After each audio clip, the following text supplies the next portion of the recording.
Hey guys, me again, and thank God it's November. I'm really glad it's November, not December, because December is a very stressful time of year because it's the holidays, and nobody likes the holidays. Although, I do like the holidays because they're my favorite time of year, and I actually mean it this time, but they're still stressful, and I'm glad it's November. God damn it, now we gotta talk about the 3DS. Holy shit, I love this thing. The 3DS is probably my favorite Nintendo handheld. Don't get me wrong, these are great, but this has its own charm to it. The 3DS, if you couldn't tell, was a successor to the DS. At first glance, it just looked like a DS with a circle pad, but why would they call it the 3DS if the DS had 3D games too? Well, the 3DS showed off something big, glasses-free 3D. This was something no console had ever done before, and I never used it. See, while the glasses-free 3D is cool, it required you to play at a certain angle that most of the time was not at all comfortable, so I usually just kept it off and played how I wanted. The 3DS came out on February 26, 2011 in North America at $250, and the system launched with... Oh. Yeah, the 3DS did not have a smooth launch, and I think this might have been why. The 3DS didn't originally do that well. Many people thought the 3DS wasn't going to last that long when it came out, so a few months later they cut the price down to $80. But if you bought the 3DS before the price cut, Nintendo referred to you as a 3DS ambassador, where you had access to 10 NES games and 10 Game Boy Advance games for free.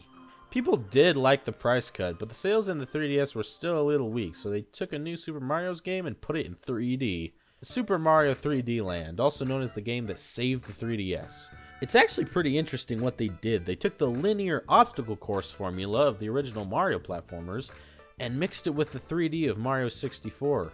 I think it's a really good game for the 3DS. It's simple, yet has enough new things to have its own feel. This is actually the first game I got with my 3DS. I got the red one with Mario 3D Land bundled in about 2012. I played this game to an absolute 100%.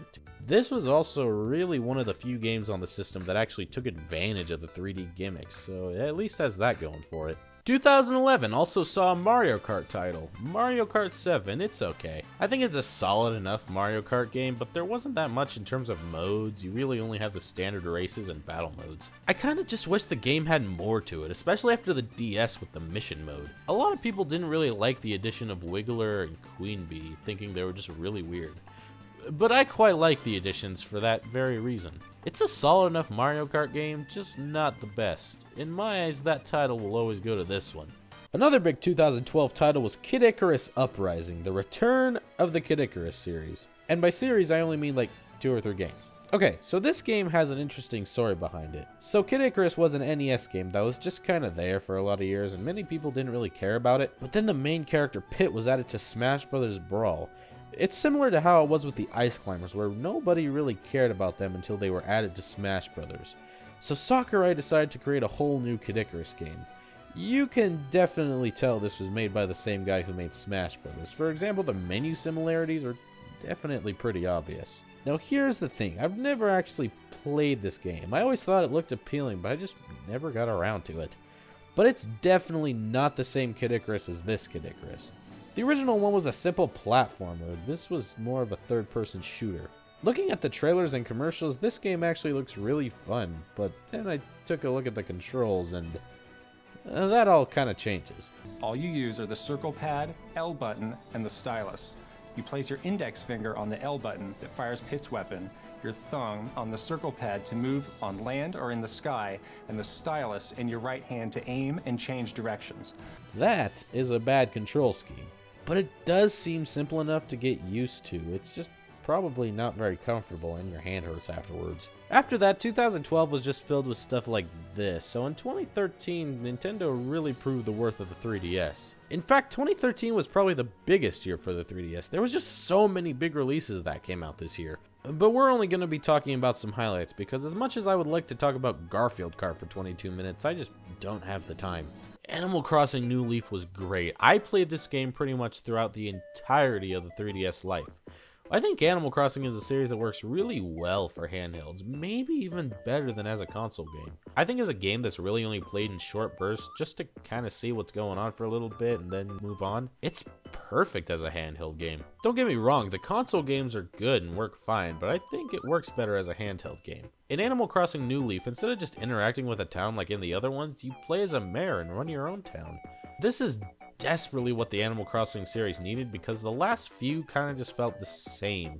You can gain relationships with your residents and become connected to them, and sometimes they'll move away, and it actually makes you feel a little sad when they leave. This game has so much charm to it and is one of the best in the Animal Crossing series. And I should probably make it clear that I'm not trying to dox on the other Animal Crossing games. They can be just as fun. I just think this is a better format for the series. Luigi's Mansion Dark Moon. Okay, I have a little something called not liking how the Luigi's Mansion games are named syndrome. So the first one was called Luigi's Mansion. Makes sense. Then this one's called Luigi's Mansion Dark Moon. Okay, that sounds cool. And then the next one was called Luigi's Mansion 3. Now, I'm a fan of consistency, and this is not consistent. In PAL regions, Dark Moon was actually called Luigi's Mansion 2. Sure, that doesn't sound as cool, but at least it's consistent. Or even better, just combine both names, like call it Luigi's Mansion 2 Dark Moon or Luigi's Mansion 3 The Third Coming. I never really got why companies would name something different in different regions. Like, what's the difference between Mario Land Shake It and Wario Land Shake Dimension? Oh yeah, nothing. What were we talking about again? Oh yeah, Luigi's Mansion Dark Moon, the sequel to the first Luigi's Mansion on the GameCube. Okay, so people have kind of a mixed perception on this game. I personally liked the game and had quite a bit of fun with it, however I do have some things to whine about. To start, I think they got a little lazy with the boss fights. In previous games, each boss was just a different kind of characteristic ghosts. In this game, it's just one ghost going inside a lot of different objects. That's not to say they don't have unique concepts, the execution just isn't very good. There were some parts where the animation felt kind of not finished. However, the animation overall was pretty good. I really enjoyed seeing Luigi do just literally anything. They made him like this lovable, oblivious idiot. He's just so much more expressive. I really like the new mechanics that the game introduced too. I'm really glad they're here.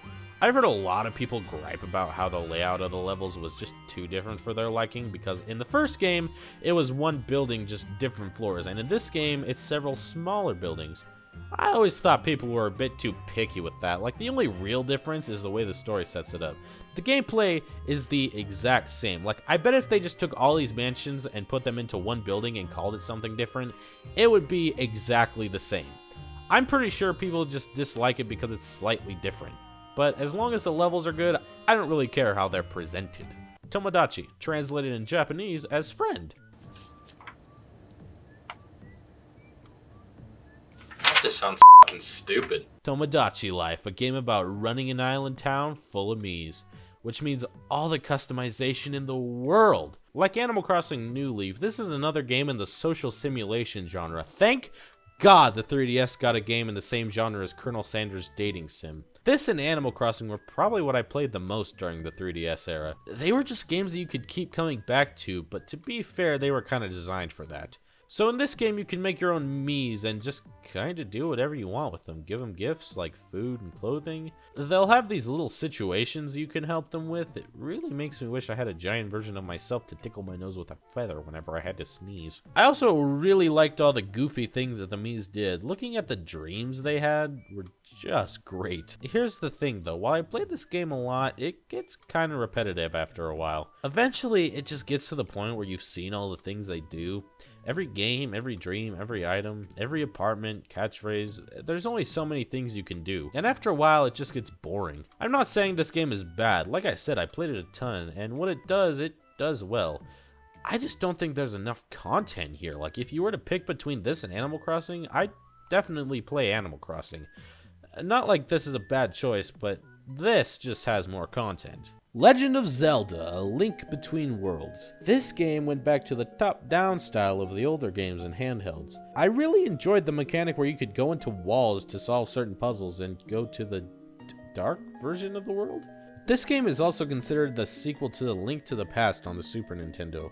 I don't know if it's just me, but this game seems a little more open-ended than the other top-down Zelda games, but maybe it just seems that way because it's on a handheld.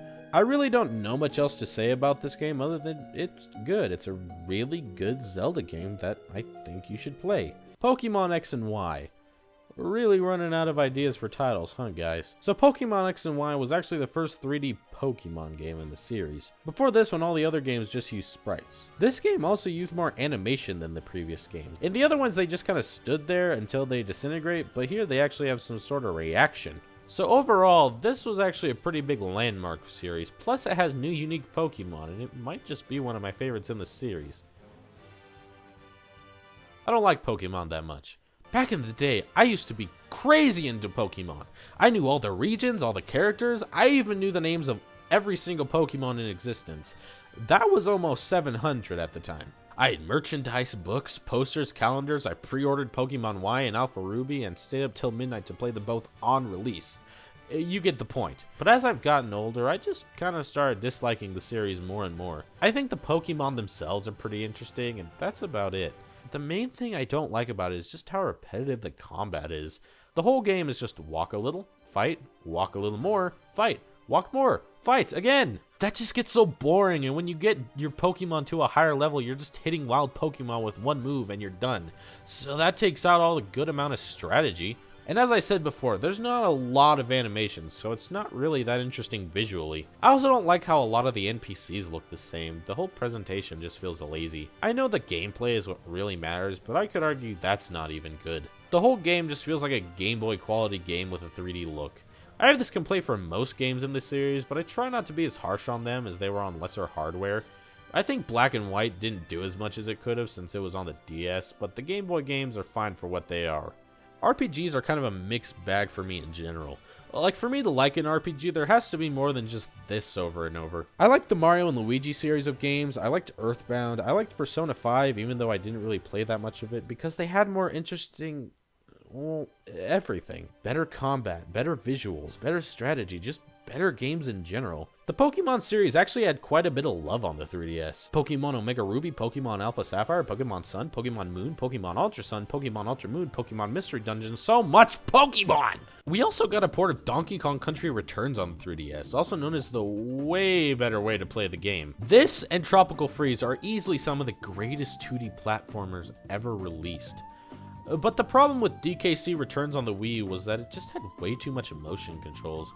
People always talk about this as if they made the game unplayable, but in my opinion it works fine, just isn't ideal and ruins some parts of the game, but it's still doable. The 3DS port took away all these issues and even added some new things. The graphics obviously aren't as good, but they're still good, and I think as a whole this is the version I would definitely recommend playing. So that was some of the major games that came out on the 3DS in 2013. But what about 2014? Well, 2014 honestly couldn't compete in my opinion. Not a necessarily bad year for the system, but compared to 2013, 2014 brought us a mediocre Yoshi's Island game. Shovel Knight got onto 3DS, that was cool. I never played Bravely Default, but I've heard good things about it. Phoenix Wright Trilogy, Professor Layton, still some decent stuff. In 2014, the 3DS got a new mainline Kirby game, Kirby Triple Deluxe. I think this game is really fun, like most Kirby games. There was a few new power-ups and they were all quite fun. The main selling point of this game was the Hypernova, where Kirby turned rainbow and he could just inhale much bigger things like trees. This didn't really add too much to the game though, it's just kind of there as a gimmick, like the Mega Mushroom in New Super Mario Bros. Which is kind of unfortunate because I feel like it had a lot of really good potential. Mario Golf World Tour was easily one of the best in the series. And that's all I have to say about that. But easily, the biggest game to come out in 2014 was...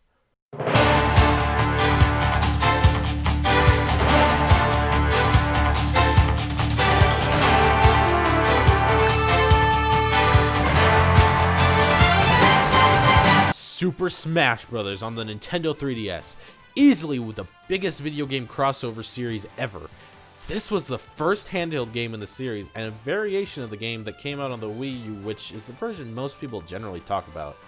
But the 3DS version is just as good, if not better. Obviously the controls on the Wii U version are better, but I think the modes and stages on the 3DS version are just better. This one focuses a lot more on handheld games, while the Wii U version focuses a lot more on console games. When this game was first coming out, I got a little bit worried that they wouldn't control as well on a handheld, but then I got my hands on the game and they did a really good job at making it work. The game looks pretty good too. The Wii U version obviously looks better, but they made it look really good for the hardware they put it on. They added this black outline to the characters to make it more visible on the smaller screen, but there's an option to turn it off and I think it works just fine without it. The 3DS also gave birth to Yokai Watch. I never played it because it just kind of looked like a Pokemon clone.